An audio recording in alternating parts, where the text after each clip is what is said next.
Rewritten English script, approx 3,000 words. Original analysis note. The source video presents 7 pieces of circumstantial evidence and interpretive claims supporting the idea that Michael Jackson staged his death on June 25, 2009.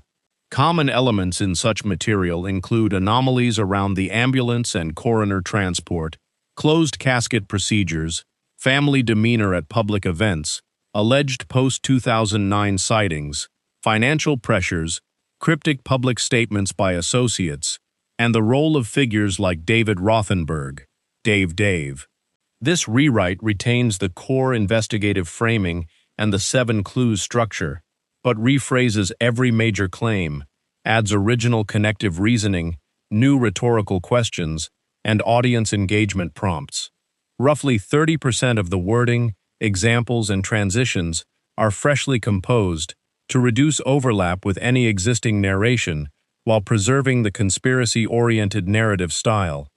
No channel name, icons, or sound effect words appear.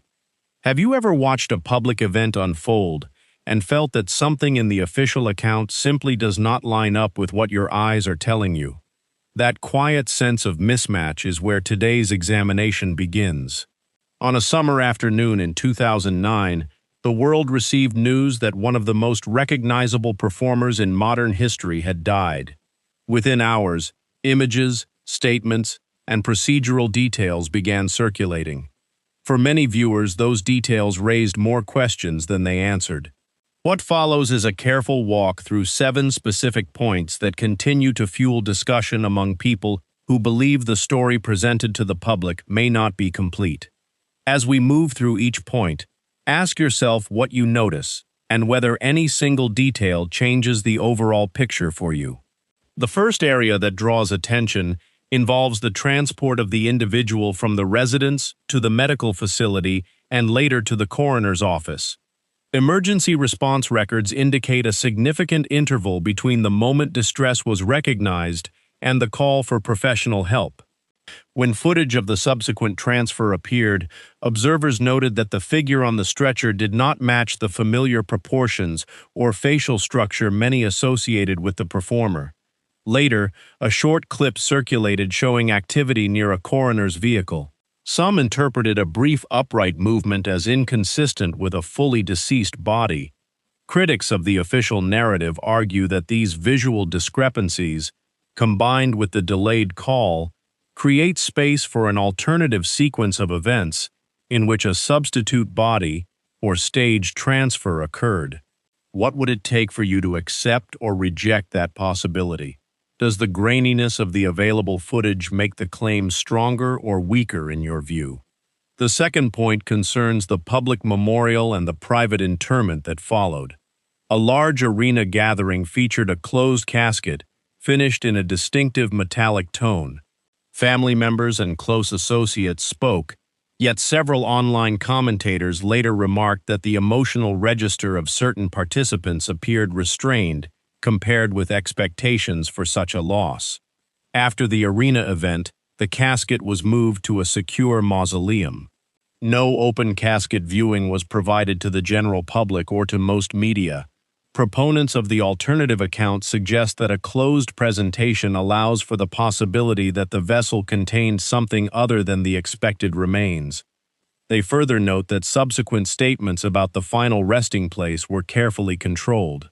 If a family chooses privacy after a high-profile death, is that choice itself evidence of concealment, or is it simply a reasonable response to intense public pressure?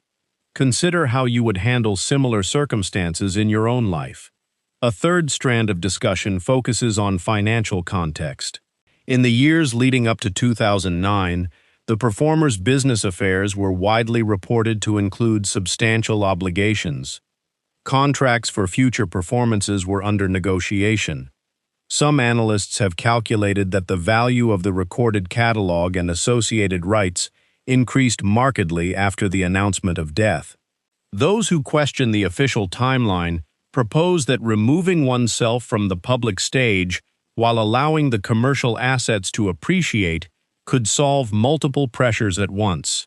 They point to historical cases in which high-profile individuals have disappeared from view under similar financial strain.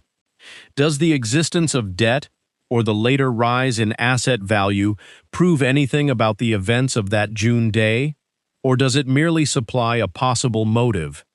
How much weight should motive carry when physical evidence is also being debated? The fourth area involves post-2009 visual and anecdotal reports.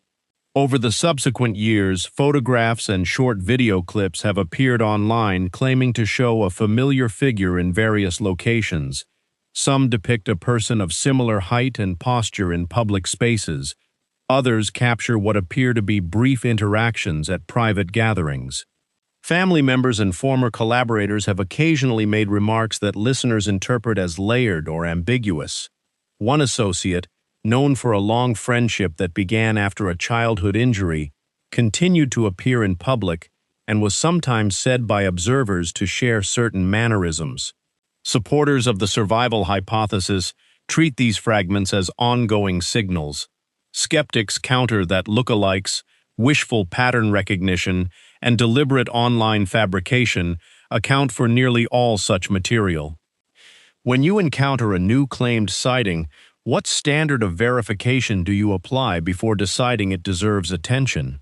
The fifth point examines procedural and documentary details surrounding the official determination of death.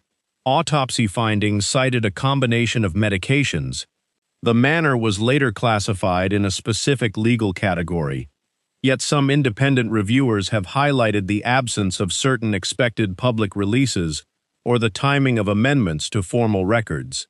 Closed casket protocols and restricted access to remains are cited as limiting independent confirmation.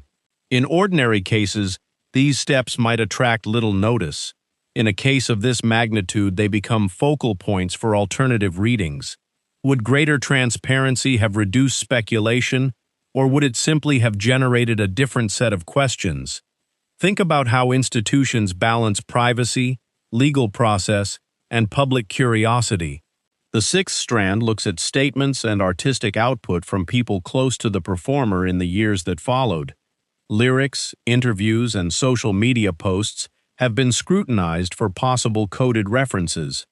One sibling's later musical release contained vocal textures that some listeners insisted matched an earlier voice. Other family members offered comments that, when isolated from context, could be read as protective of a living person rather than memorializing a deceased one. Those who advance the alternative narrative treat these moments as deliberate breadcrumbs.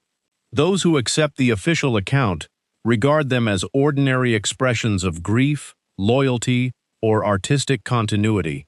If you were in a similar position of public scrutiny, how carefully would you choose your words, knowing that every phrase would be examined for hidden meaning? The seventh and final area gathers the cumulative pattern. No single element listed above is presented as decisive on its own.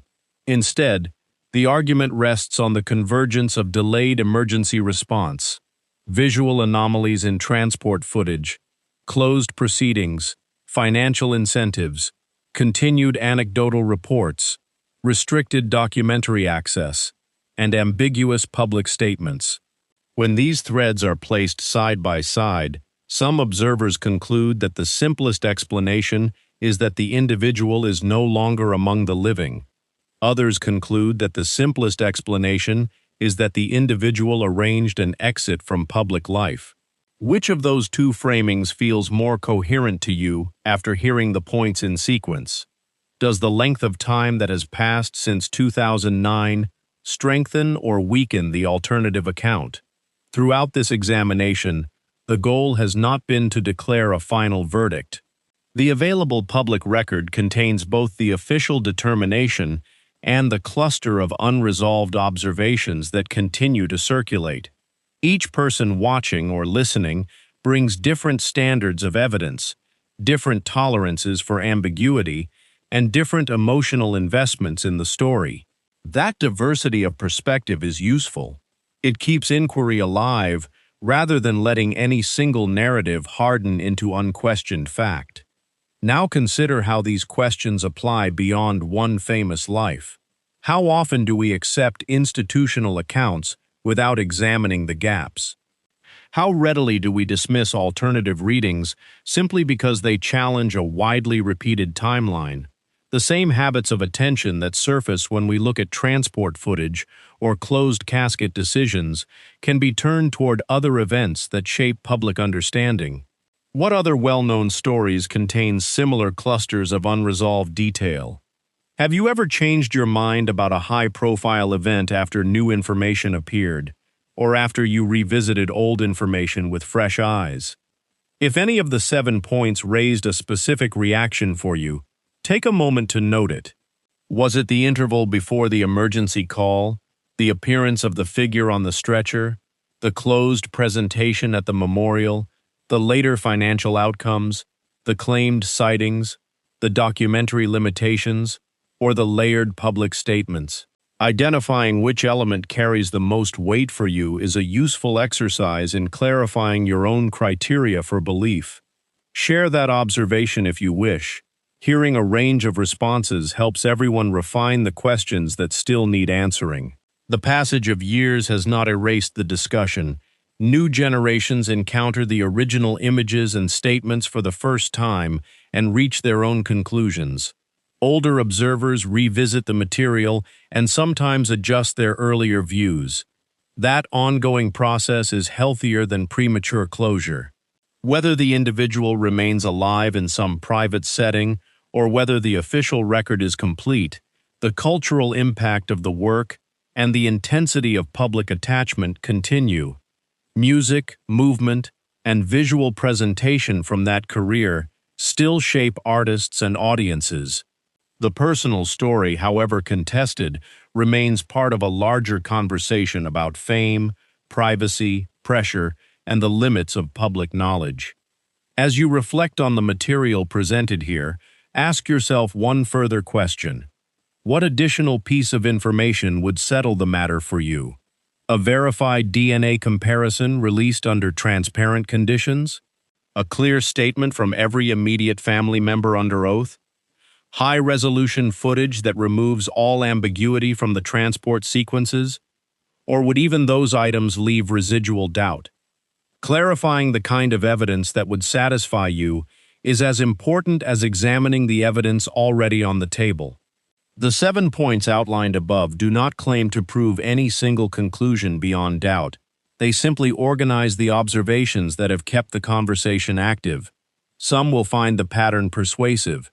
Others will find each element explainable within the official framework. Both responses are legitimate starting places for further inquiry.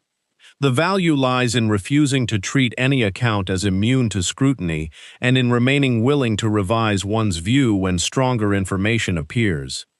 What stands out most clearly after walking through these areas? Which detail still feels unresolved?